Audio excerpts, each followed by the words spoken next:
ನಮಸ್ಕಾರ ಸ್ನೇಹಿತರೆ, ಇಂದಿನ ನಮ್ಮ ಮಿಮಿಕ್ರಿ ಯೂಟ್ಯೂಬ್ ಚಾನಲ್ನಲ್ಲಿ ನಮ್ಮ ಗುಂಡ್ಲುಪೇಟೆ ನಿಮ್ಮ ಪರಿಚಯ ಕಾರ್ಯಕ್ರಮದಲ್ಲಿ ಮಹಿಳಾ ಸಾಧಕಿ 2022ರ ಸಾಲಿನಲ್ಲಿ ಸಮಾಜ ಸೇವೆಗಾಗಿ ಗೌರವ ಡಾಕ್ಟರೇಟ್ ಪದವಿ ಪಡೆದ ಗುಂಡ್ಲುಪೇಟೆ ತಾಲೂಕಿನ ಬಾಚಳ್ಳಿ ಗ್ರಾಮದಲ್ಲಿ ಹುಟ್ಟಿ ಮಹಿಳಾ ಸಮಾಖ್ಯದಲ್ಲಿ ಪ್ರಸ್ತುತ ಚಿಕ್ಕಬಳ್ಳಾಪುರದಲ್ಲಿ ಕರ್ತವ್ಯ ನಿರ್ವಹಿಸುತ್ತಿರುವ ಶ್ರೀಮತಿ ಡಾಕ್ಟರ್ ಸುವರ್ಣಮ್ಮ ರವರ ಸಮಾಜ ಸೇವೆಗಾಗಿ ಬೆಂಗಳೂರಿನಲ್ಲಿ 2025ರ ಸಾಲಿನಲ್ಲಿ ಅಂತಾರಾಷ್ಟ್ರೀಯ ವನಿತಾ ಅವಾರ್ಡನ್ನು ಮತ್ತು 2025ರಲ್ಲಿ ಮೈಸೂರಿನ ನಾಲ್ವಡಿ ಕೃಷ್ಣರಾಜ ಒಡೆಯರ್ ಸದ್ಭಾವನಾ ಪ್ರಶಸ್ತಿಗೆ ಭಾಜನರಾದ ಶ್ರೀಮತಿ ಡಾಕ್ಟರ್ ಸುವರ್ಣಮ್ಮ ರವರನ್ನು ಇಂದಿನ ಸಂಚಿಕೆಯಲ್ಲಿ ಪರಿಚಯ ಮಾಡಿಕೊಳ್ಳೋಣ. ಬನ್ನಿ ಸ್ನೇಹಿತರೆ. ಮೇಡಮ್ ನಮಸ್ಕಾರ. ಸರ್ ನಮಸ್ಕಾರ. ಮೇಡಮ್, ತಾವು ಗುಂಡ್ಲುಪೇಟೆ ತಾಲೂಕಿನಿಂದ ಬಾಚಳ್ಳಿ ಗ್ರಾಮದವರು, ಹಾಗಾಗಿ ತಾವು ಇಲ್ಲಿ ಹುಟ್ಟಿ ಬೆಳೆದು ಚಿಕ್ಕಬಳ್ಳಾಪುರದಲ್ಲಿ ತಾವು ವೃತ್ತಿಯನ್ನು ಮಾಡ್ಕೊಂಡಿದ್ರಿ. ಮೇಡಮ್, ಡಾಕ್ಟರೇಟ್ ಗೌರವ ತಾವು ಹೇಗೆ ಪಡೆದ್ರಿ? ತಮ್ಮ ಒಂದು ಬಾಲ್ಯ, ನಿಮ್ಮ ಹುಟ್ಟು, ಇದನ್ನು ಸ್ವಲ್ಪ ಪರಿಚಯ ಮಾಡ್ಕೊಳ್ಳಿ ಮೇಡಮ್. ಸರ್, ಖಂಡಿತವಾಗಿ ನನ್ನ ಒಂದು ಸಂಕ್ಷಿಪ್ತ ಪರಿಚಯ ಮಾಡ್ಕೊಳ್ತೀನಿ. ಅದಕ್ಕಿಂತ ಮುಂಚಿತವಾಗಿ ನಾನು ನನ್ನ ಗುಂಡ್ಲುಪೇಟೆ ತಾಲೂಕಲ್ಲಿ ಬಾಚಳ್ಳಿ ಗ್ರಾಮದಲ್ಲಿ ಜನ್ಮ ತಾಳಿದಂಥ ಒಂದು ಗ್ರಾಮದ ತಾಲೂಕಿನಲ್ಲಿ ಇವತ್ತು ನನ್ನ ನೀವೊಂದು ಸಣ್ಣದಾಗಿ ನನ್ನ ಕಿರುಪರಿಚಯನ ಕೇಳಿ ತುಂಬ ಜನಕ್ಕೆ ಇದ್ರ ಬಗ್ಗೆ ಮಾಹಿತಿ ಕೊಡ್ತಾ ಇರೋದ್ರಿಂದ ಮೊದಲನೇದಾಗಿ ವೈಯಕ್ತಿಕವಾಗಿ ನಿಮಗೆ ನನ್ನ ಹೃತ್ಪೂರ್ವಕ ಧನ್ಯವಾದಗಳು. ನಾನು ಸರ್ ಬಾಚಳ್ಳಿ ಗ್ರಾಮದಲ್ಲಿ ಒಂದು ಸಣ್ಣ ಒಂದು ಬಡ ಕುಟುಂಬದಲ್ಲಿ ಹುಟ್ಟಿದಂಥ ಹೆಣ್ಮಗಳು. ನನ್ನ ತಾಯಿಗೆ ಒಂದು ಗಂಡು ಮಗ ಮತ್ತು 2 ಹೆಣ್ಮಕ್ಳಿದ್ರು. ನಾವು ತುಂಬ ಚಿಕ್ಕ ಜೀವನದಲ್ಲಿ ಚಿಕ್ಕವರಿದ್ದಾಗ ತುಂಬ ಕಷ್ಟಪಟ್ಟು ನಾವು ಶಿಕ್ಷಣ ಅನ್ನುವಂಥದ್ದನ್ನು ಪಡ್ಕೊಂಡು ನಾವು ಇವತ್ತು ಈ ಲೆವೆಲ್ಗಿದ್ದೀವಿ.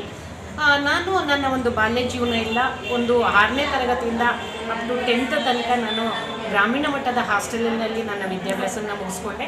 ಅದಾದ ನಂತರ ಫಸ್ಟ್ PUC ಇಂದ ಅಪ್ ಟು MA ಮತ್ತು PhDನೂ ನಾನು ಒಂದು 2.5 yearsಲ್ಲಿ ನಾನು PhDಗೂ ನಾನು ಜಾಯಿನ್ ಆಗಿದ್ದೆ. ಇದೆಲ್ಲ ಒಂದು ಶಿಕ್ಷಣ ಮೈಸೂರು ಜಿಲ್ಲೆಯಲ್ಲಿ ಆಯಿತು. ಅದಾದ ನಂತರ ನನ್ನ ಒಂದು ಕನಸು ಏನಿತ್ತು, ನಾನು ಚಿಕ್ಕವಳಿಂದಲೂ ಸಹ ನನಗೆ ನನ್ನ ಹೆಸರು ಮುಂದೆ ಯಾವಾಗಲೂ ನಾನು ಡಾಕ್ಟರ್ ಸುವರ್ಣ ಅಂತ ಬರ್ಕೋತಾ ಇದ್ದೆ.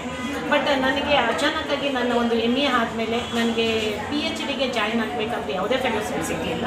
ನಾನು ಸ್ವಂತವಾಗಿ ನಾನು PhD ಮಾಡಲೇಬೇಕು ಅಂತೇಳಿ ನನ್ನ ಆಸೆ ಇಟ್ಕೊಂಡು ನಾನು ಜಾಯಿನ್ ಆದೆ. ಒಂದು 2.5 years ಆದಮೇಲೆ ನನಗೆ ನನ್ನ PhD ಖರ್ಚನ್ನ ಬರ್ಸ್ಕೊಳ್ಳಿಕ್ಕೆ ನನಗೆ ತುಂಬ ಕಷ್ಟ ಆಯಿತು. ನನ್ನ ಫ್ಯಾಮಿಲಿನೂ ಸ್ವಲ್ಪ ನನ್ನ ಅಣ್ಣ, ನನ್ನ ಕುಟುಂಬ ನಿರ್ವಹಣೆ ಮಾಡ್ಕೋತಾ ಇದ್ದವರೇ ನನ್ನ ಅಣ್ಣ ಆಗಿರೋದ್ರಿಂದ ಕೆಂಪರಾಜಲ್ಲಿ. ಬಟ್ ನಮಗೆ ಎಜುಕೇಷನ್ ಮತ್ತು ಅದ್ರ ಜೊತೆಯಲ್ಲಿ ನನ್ನ PhD ಖರ್ಚು ಮಾಡಲಿಕ್ಕೆ ತುಂಬ ಕಷ್ಟ ಆಗ್ತಾ ಇದೆ ಅಂದಾಗ ಆವಾಗ ನನಗೆ ಒಂದು ಅಪರ್ಚುನಿಟಿ ಬಂತು, ಮಹಿಳಾ ಸಮಾಖ್ಯೆ ಅಂತೇಳಿ. ಇದು ಒಂದು 1989ರಿಂದ ಗ್ರಾಮೀಣ ಮಹಿಳೆಯರ ಸಮಾಜದ ಹಂಚಿಗೆ ತಳ್ಳಲ್ಪಟ್ಟ ಗ್ರಾಮೀಣ ಮಹಿಳೆಯರ ಅಭಿವೃದ್ಧಿ ಸಬಲೀಕರಣಕ್ಕೋಸ್ಕರ ಈ ಸಂಸ್ಥೆ ಒಂದು ಕೆಲಸ ಮಾಡ್ತಾ ಬಂತು. ನಾನು ಅದರಲ್ಲಿ ಜಾಯಿನ್ ಆದೆ. ಕಳೆದ 25 ವರ್ಷದಿಂದ ಸುಮಾರು ಜಿಲ್ಲೆಗಳಲ್ಲಿ ಚಿಕ್ಕಬಳ್ಳಾಪುರ, ಕೋಲಾರ, ರಾಮನಗರ, ಗುಲ್ಬರ್ಗ, ಬೆಳಗಾವಿ, ಮೈಸೂರು, ಚಾಮರಾಜನಗರ ಎಲ್ಲ ಜಿಲ್ಲೆಗಳಲ್ಲೂ ನನ್ನ ವೃತ್ತಿನ ನಾನು ಆರಂಭಿಸ್ಕೊಂಡು ಹೋದೆ. 25 ವರ್ಷದ ಅನುಭವದ ಆಧಾರದ ಮೇಲೆ ನನಗೆ ಬ್ಯಾಂಗ್ಳೂರಲ್ಲಿ ಒಂದು ಪ್ರೆಸ್ ರಿಪೋರ್ಟರ್ ಮುಖಾಂತರನೇ ನನಗೆ ನನ್ನ ಕೆಲಸದ ಒಂದು ನಾನು ಏನು ಕಮಿಟ್ಮೆಂಟಿಂದ ಕೆಲಸ ಮಾಡ್ತಾ ಇದ್ದೆ ಅದನ್ನು ಗುರುತಿಸಿ ನನಗೆ ಒಂದು ಗೌರವ ಡಾಕ್ಟರೇಟ್ ಅವಾರ್ಡನ್ನು ಸಹ ನನಗೆ ಪಡ್ಕೊಳ್ಳಿ ಒಂದು ಅದೃಷ್ಟ ನನಗೆ ಬಂತು. ಅದು ನನಗೆ ತುಂಬ ನನ್ನ ಒಂದು ಕೆಲಸ ಇನ್ನೂ ಎಷ್ಟು ಕಮಿಟ್ಮೆಂಟಿಂದ ಮಾಡಬೇಕು ಅನ್ನೋದಕ್ಕೆ ನನಗೆ ಯಾವ ಗೌರವ ಡಾಕ್ಟರೇಟ್ ಸಿಕ್ಕಿರುವಂಥದ್ದು.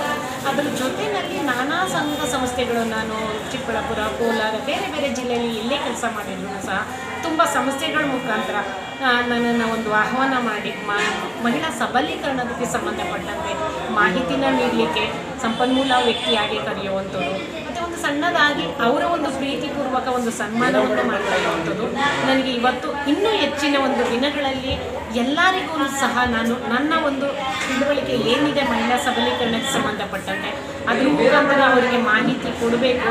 ನನ್ನ ಥರ ಗ್ರಾಮೀಣ ಮಟ್ಟದಲ್ಲಿ ಹುಟ್ಟಿರುವಂಥ ಎಲ್ಲ ಹೆಣ್ಮಕ್ಳು ಸಹ ಸಬಲೀಕರಣರಾಗಬೇಕು. ಶಿಕ್ಷಣವೇ ಶಕ್ತಿ. ಶಿಕ್ಷಣ ಇದ್ದಿದ್ದರಿಂದ ಇವತ್ತು ನಾನು ಎಲ್ಲ ಒಂದು ಕರ್ನಾಟಕ ಜಿಲ್ಲೆಯ ತುಂಬ ಜಿಲ್ಲೆಗಳಲ್ಲಿ 15-20 ಜಿಲ್ಲೆಗಳಲ್ಲಿ ನಾನು ಹೋಗಿ ಸಂಪನ್ಮೂಲ ವ್ಯಕ್ತಿಯಾಗಿ ಕೆಲಸ ಮಾಡಿದ್ದೀನಿ. ಅದರ ಜೊತೆಯಲ್ಲಿ ನಾನು ಬೇರೆ ಬೇರೆ ರಾಜ್ಯ, ಅಸ್ಸಾಮು ಮತ್ತು ಮಧುರೈಯಲ್ಲೆಲ್ಲ ಹೋಗಿ ನನ್ನ ಒಂದು ವರ್ಕ್ನಲ್ಲಿ ನನಗೆ ಅಲ್ಲಿ ಒಂದು ಅವಕಾಶ ಸಿಕ್ಕಿರೋವಂಥದ್ದನ್ನು ನಾನು ಬಳಸ್ತೀನಿ. ಬೆಳೆಸ್ಕೊಳ್ಳಿಕ್ಕೆ ಸಾಧ್ಯ ಆಗಿದೆ ಸರ್.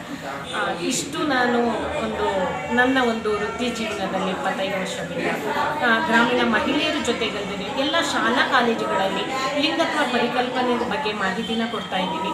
ಅದರ ಜೊತೆಯಲ್ಲಿ ಗ್ರಾಮ ಪಂಚಾಯಿತಿನಲ್ಲಿ ಚುನಾಯಿತ ಆದಂತಹ ಮಹಿಳಾ ಅಭ್ಯರ್ಥಿಗಳಿಗೆ, ಏಕೆಂದರೆ ಇವತ್ತು ಮಹಿಳಾ ಮೀಸಲಾತಿ 50% ಇದೆ. ಮಹಿಳೆಯರೆಲ್ಲ ಗ್ರಾಮ ಪಂಚಾಯಿತಿ ಮಟ್ಟದಲ್ಲಿ ಆಯ್ಕೆ ಆಗ್ತಾರೆ, ಬಂದು ಚೇರ್ ಮೇಲೆ ಕೂರ್ತಾರೆ.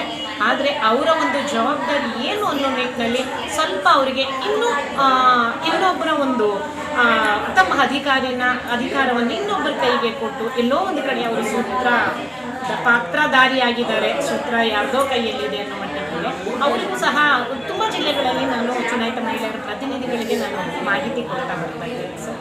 ಇಷ್ಟು ನಾನು ಕೆಲಸ ಮಾಡ್ತಾ ಇರೋ ನಿಟ್ಟಿನಲ್ಲಿ ಇದಾಗ್ತಾ ಇದೆ.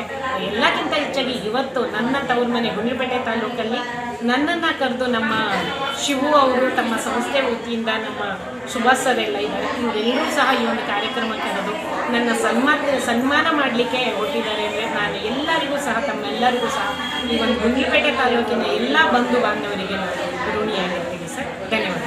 ತುಂಬ ಧನ್ಯವಾದಗಳು ಮೇಡಮ್. ನೋಡಿ ಸ್ನೇಹಿತರೆ, ಇವರು ಗುಂಡ್ಲುಪೇಟೆ ತಾಲೂಕಿನ ಬಾಚಳ್ಳಿ ಗ್ರಾಮದಿಂದ ನೋಡಿ ಇವತ್ತು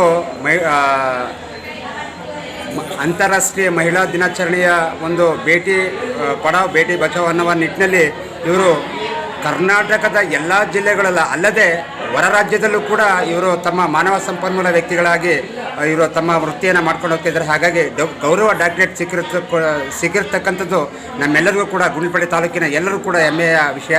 ಹಾಗಾಗಿ ಮೇಡಮ್ ನಮಸ್ಕಾರ ಮೇಡಮ್, ಧನ್ಯವಾದಗಳು. ಧನ್ಯವಾದಗಳು.